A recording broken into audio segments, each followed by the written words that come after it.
huomenta. Nyt eletäänkin jo päivää numero 3. Tässä on pieni pätkä tullut taivallettua ja pysähdyin tämmöiseen kommeeseen jokilaakso reunalle. 14 kilometriä Linnuntietä olisi taivallettavaa ja vettä sattaa ja alkaa olla varsinkin vasen pohja rupeaa olemaan niin kuin aika käytetty ja mieli on niin kuin aika virkeä ja lähdetään vaan menemään. Mielenkiintoiset maastot on tämän päivän aikana edessä ja uskon, että tänään voitaisiin niin kuin saada karhutilannetta myös.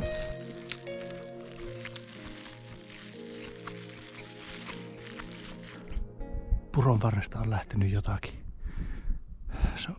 Se on luotisuoraan mennyt joiko 300 metriä eri suuntaan tuonne sivulle.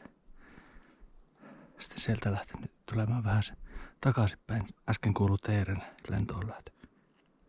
On tainnut karata lintu tavoittamattomiin. Ei saa haukkua, taitaa lähteä palaamaan omaan jälkeen takaisin. Mutta vielä se kyllä sitä etsii siellä.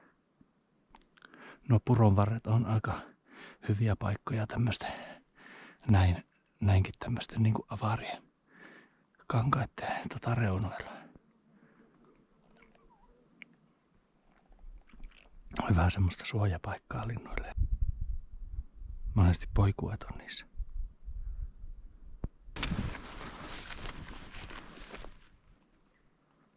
Sieltä lähti joku lintu.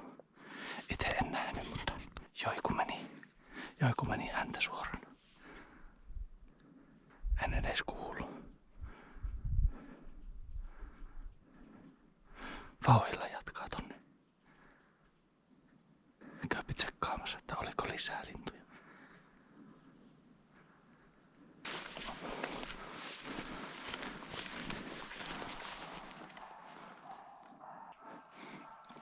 Joo, sieltä alkoi haukku. Se voipi haukun perusteella olla kyllä ihan yhtä lailla teeri tai joku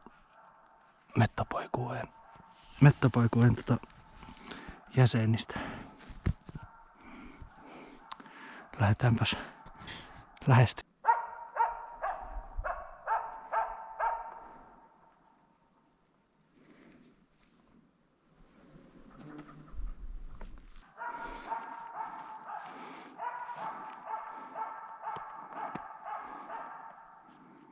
Teeri otti pienen siirtymän tuonne.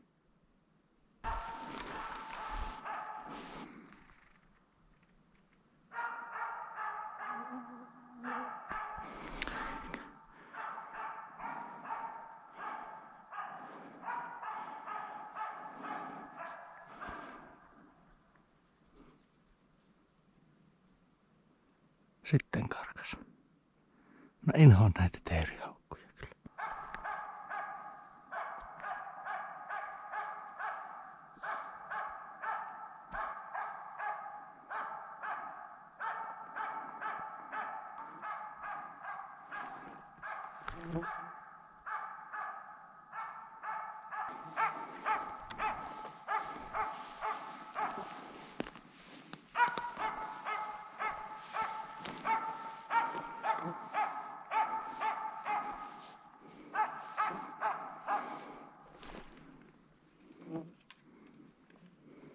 Isäntä ei nyt löytänyt.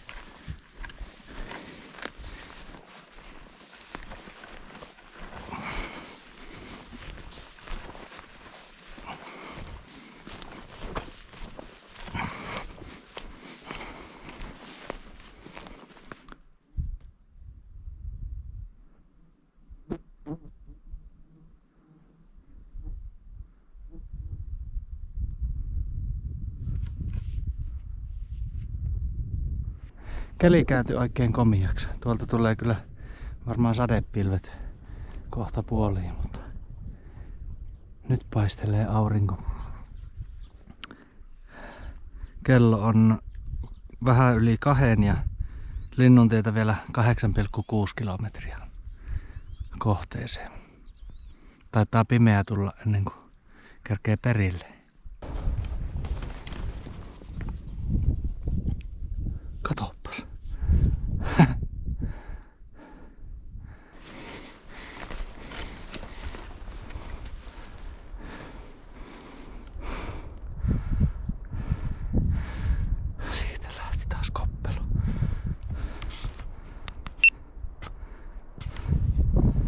liian haastava keli koiralle. Just tämmönen kuiva, auringonpaiste, liian lämmin keli ja sitten tuulee kovasti vielä, niin ei tule mitään hajuja.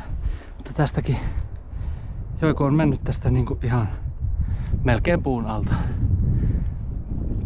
Justiinsa tuulee vielä niitä hajut mennyt toiseen suuntaan kuin mistä Joiku on tullut väärältä puolelta puuta. Mutta ihan läheltä mennyt.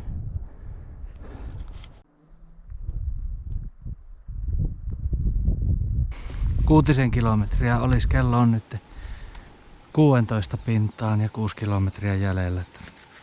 Hämärässä varmaan ollaan perillä, mutta tästäpä tämä jatkuu. Suurin into taitaa olla takana.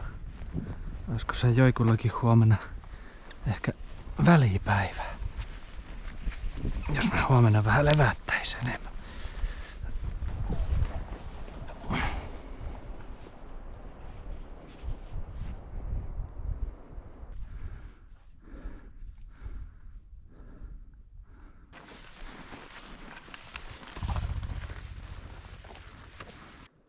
Kyllä pikkusen vettää suun väkisin hymyyn. Nämä näkymät täällä. Ja niin kuin semmonen paikka, että 2 päivän kävelymatka käytännössä on minimissään niin kuin tähän suunnasta riippumatta. Tuntuu aivan huikealta olla täällä. Aivan mieletöntä. Enää ei ole pitkästi se kaukaisimpaan määrän niin kuin yöpaikkaa, mikä mulla tällä reissulla on. Sieltä lähdetään sitten huomenna niin kuin varmaan välipäivä tai semmonen, että teen sitä kämpältä käsin jonkunlaisen lenkin. Ja sitten jotakin kautta lähden suunnistelemaan autolle päin. Eli tää on nyt päivä 3 ja tarkoitus palata kotiin päivänä 6. Lintutilanteita on ollut niin mukavan paljon, että kun on pakko on ollut rajoittaa sitä, että minkä verran pystyy kantamaan, niin ei ole sitten tullut oikein metästeltyä niin tosissaan noita lintuja. Karhuista ei ole vielä ollut havaintoa, mutta olettaisin niitä olevan tässä kyllä tämän tunturin ja tuolla kaukana näkyvien tuntureiden välissä näillä nurkilla. Sillä tavalla mettästelen karhua, että Joikuhan ei ole paljon varsinaisesti niin kuin karhuja haukkunut.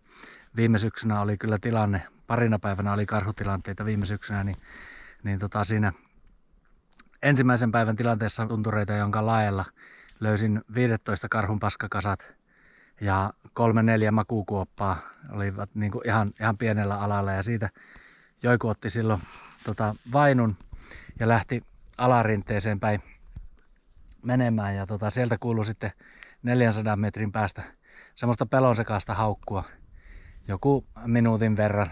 Kuulosti siltä, että taitaa myyrä kurkkia hännän alta siinä vaiheessa, ja sitten tulikin häntä suorana minun luokse, ja seuraavana päivänä sitten oli niitä karhutilanteita, mistä siinä 5 päivää Koilliskarjan erämaassa jutussa, tekstijutussa kerron tarkemmin. Ja mä uskon, että vaikka Joiku ei niinku ole mikään varsinainen hyvä taitava karhukoira, niin mä pystyn lukemaan siitä, että milloin on karhu lähistöllä. Ja mulla on makasiinissa, Frankin kiväärin makasiinissa, joka toinen on Sako Range ja joka toinen on Sako Blade. Ja tarvittaessa niin kun tilanteen tullen pystyy niin kun nopealla lukon liikkeellä vaan sen vaihtamaan, mikä patruuna sitten on siitä lähössä. Semmosin kujein täällä ollaan liikkeellä, ja tämä sankari, joka on tänäänkin kyllä hyvin vetänyt, semmoset 35 kilometriä on Joikulla mittarissa nyt tälle päivää. Satanen mennyt rikki jo 3 päivän aikana, niin pientä lepiä ottaa, ja huomenna varmaan vähän kevyempi päivä, otetaan molemmat. Hyvä paikka, tuu tähän.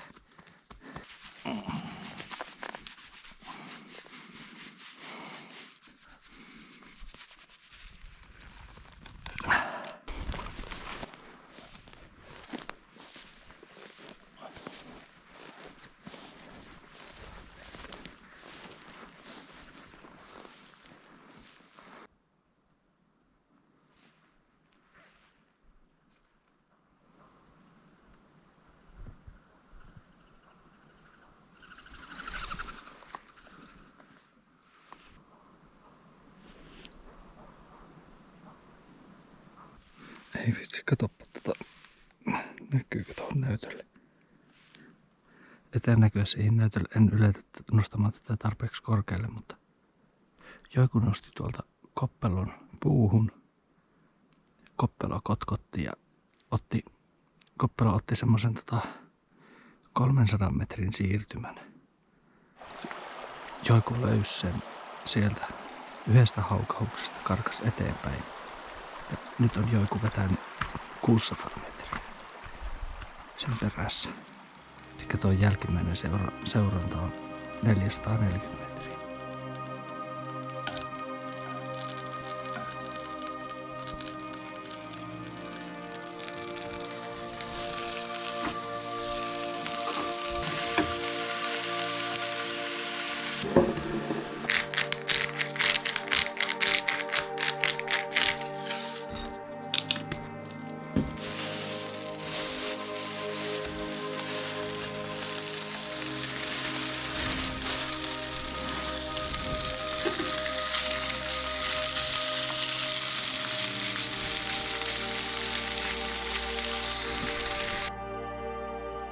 Maistellaanpas.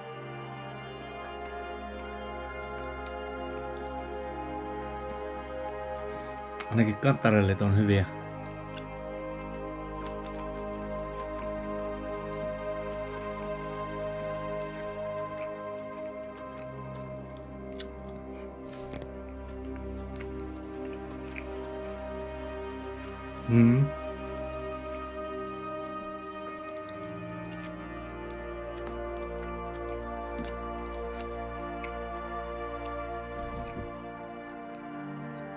Kyllä täällä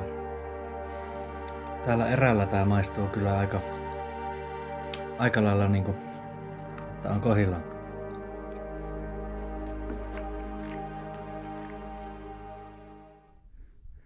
No niin, huomenta. 4. aamu on valjennut ja pikkusen suunnitelman muutos 4.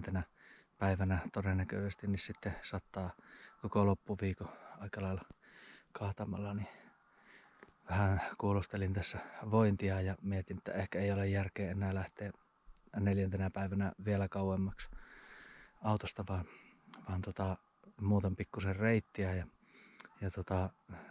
on tiettyjä potentiaalisia paikkoja, mitä lähden tänään kartuttamaan ja sitten niin kuin semmoisen paikkaan yöksi, että huomenna pystyy jatkamaan sitten niin kuin autolle. Mutta tänään ja huomenna niin aikamoiset kilometrit on edessä, jotta niin kuin siihen päästään. Mutta jos sattaa monta päivää putkeen, niin kamat kerää entisestään niin kuin painoa ja se käy niin kuin tosi raskaaksi sitten. Niin mennään nyt tällä tavalla. Keli sen kun kääntyy sateiseksi. Jännittävä tilanne tuli tuossa äsken.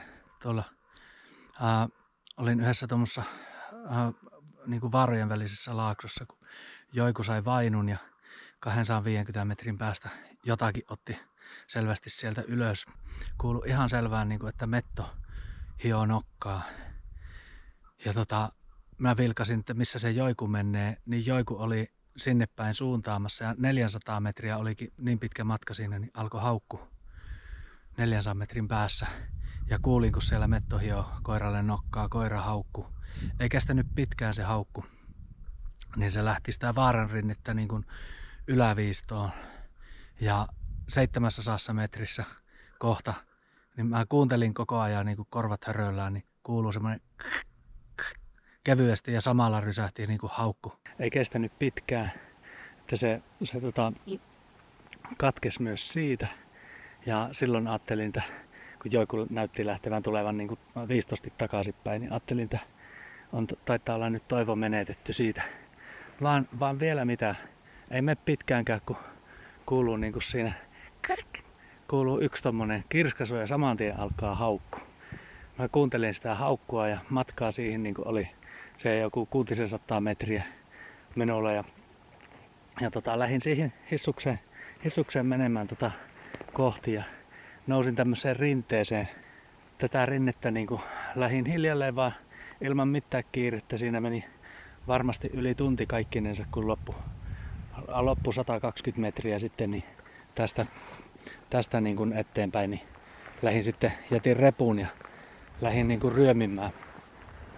ryömimään sitten sinne kohti. Ihan mahdottoman vaikea oli niinku löytää sitä, että missä siellä lintu olisi.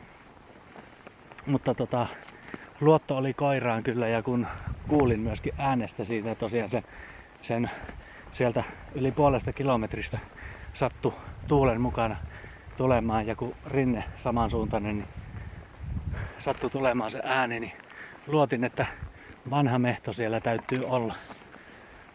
Niin mennäänpäs tohon paikalle. Kiväärikamera ehkä siitä otti klipin, mutta siinä olikin melkoinen yllätys.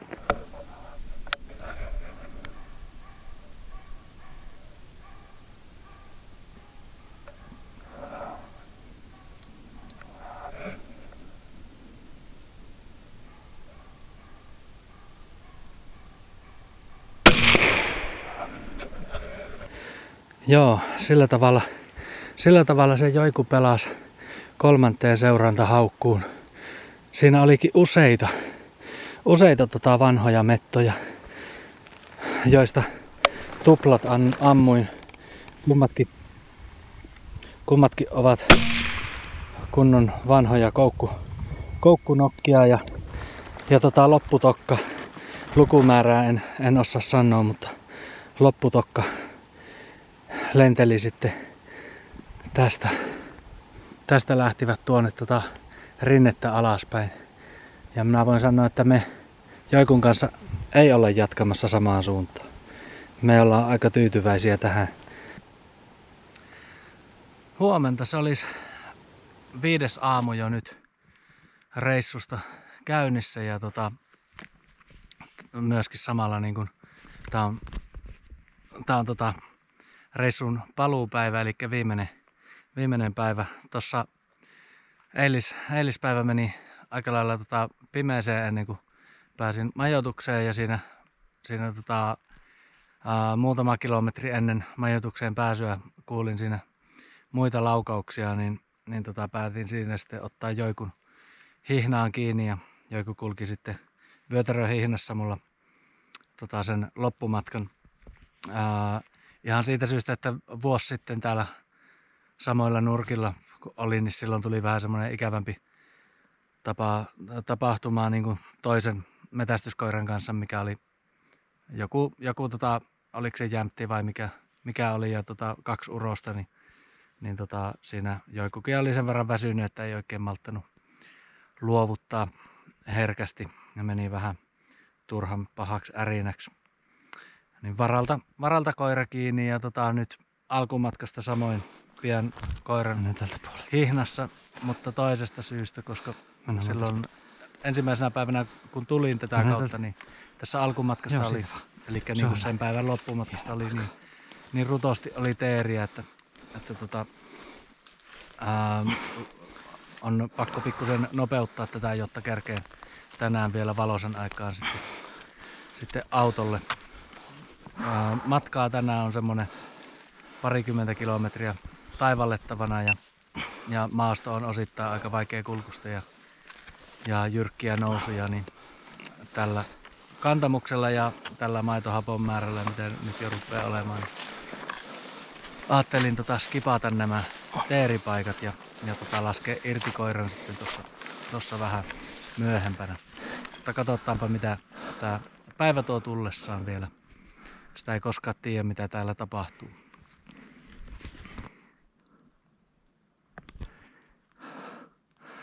Ihana joiku. Hapottaako? Hapottaako vähän se? Noin mennään, mutta hymyssä suin köpöttelyä on molemmilla. Vähän hapot painaa kyllä kumpaakin. Aurinko näyttäytyy ja toiselta puolella taivas kirkastuu, mutta toisella puolella on aikamoiset sadepilvet.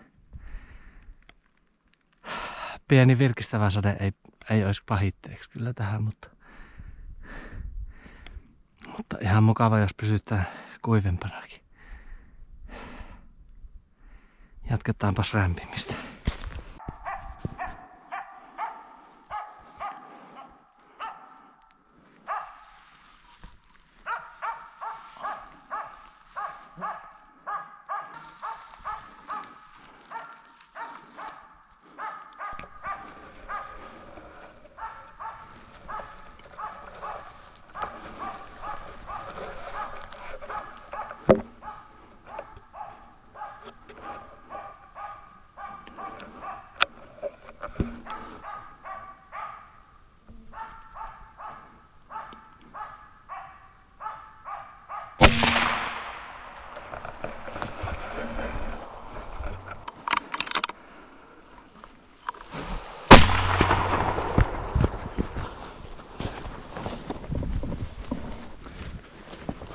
Hyvä joiku.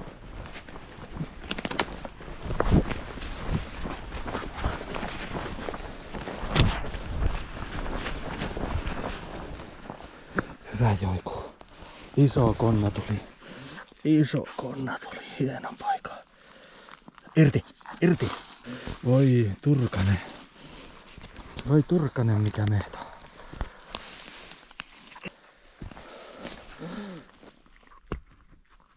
On kyllä. Iso metto. Hyvä joiku.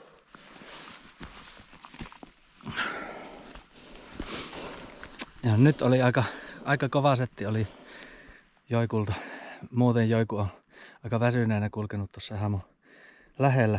Mutta mäpä näytän tästä GPS-näytöltä, jos tää näkyy. Mä olin itse tuolla 300 metrin päässä. Joiku otti siitä niin kuin vainun. Lähti maavainulla vetämään tämmöstä syheröä niin kuin tonne ja tommosen pikku lenkin ja sieltä ja veti tommosen lenkin ja sitten tuolta koukkasi ja sitten veti tonne puron varteen ja hirveän pitkät syheröt veti siellä puron varressa, kunnes yhtä äkkiä mä kuulin ne niin kuin omalta vasemmalta puoleltani, eli aika lailla tästä missä nyt seisottaa ne, niin kuulin selvästi kun rytis iso metto rytis puuhun.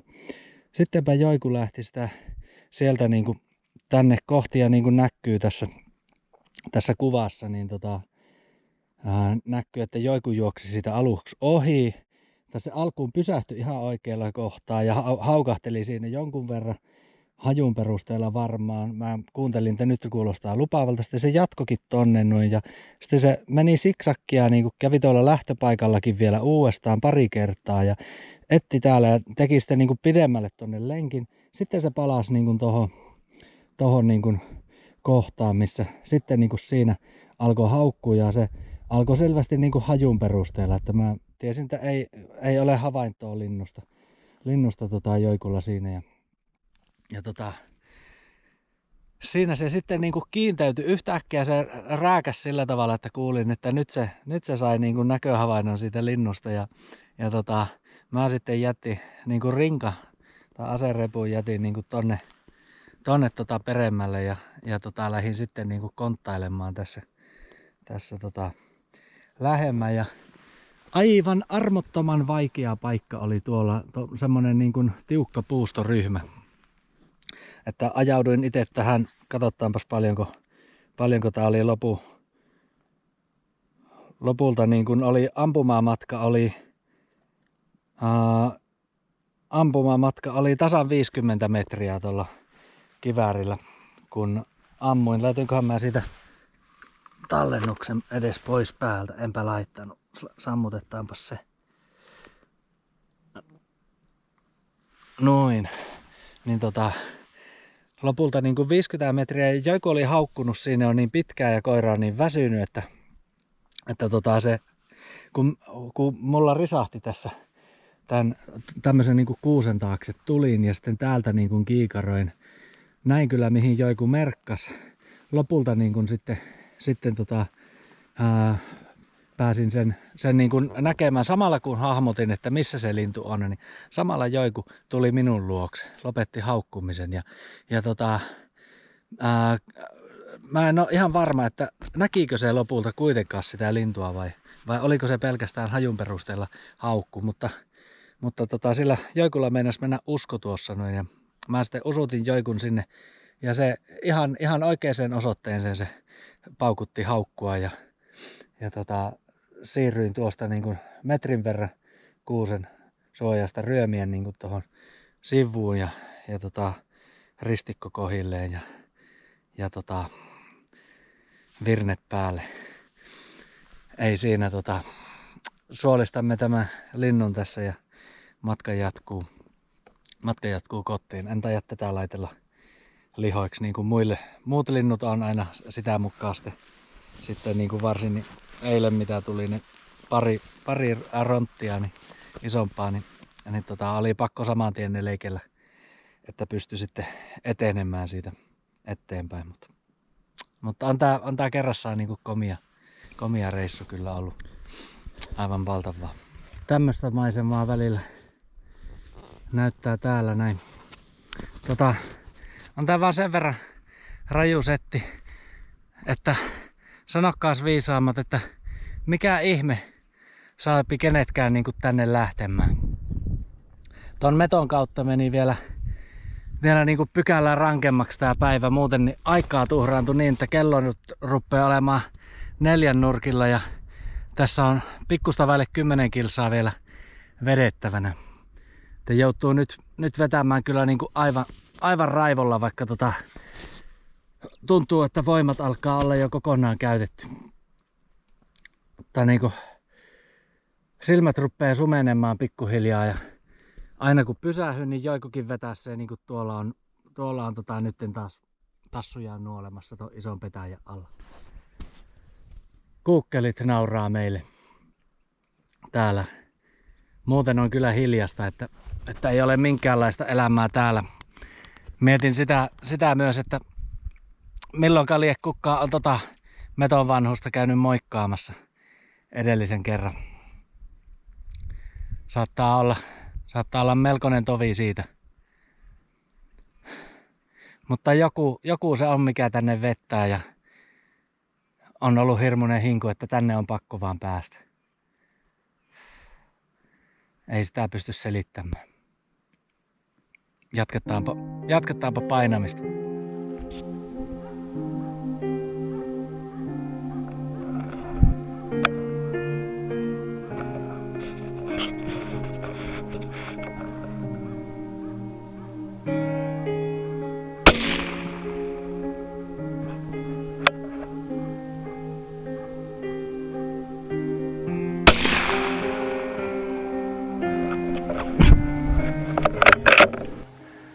No niin, kyllä me autolle päästiin ihan tasan auringonlaskun aikaan.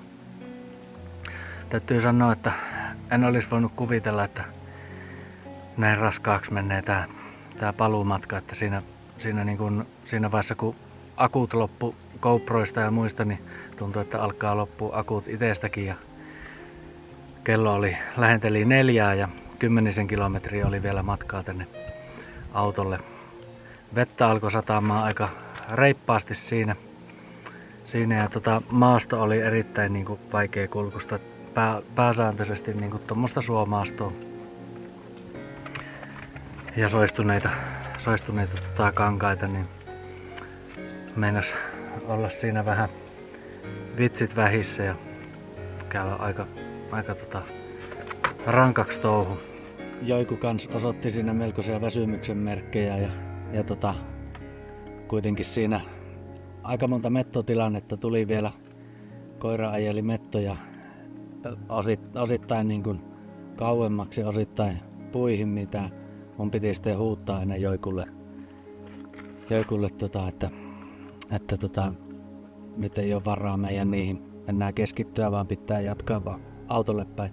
Hihnaa en kuitenkaan laittanut sen takia, kun on niin hankala tommosissa viteliköissä sitten mennä koiran kanssa hihnassa.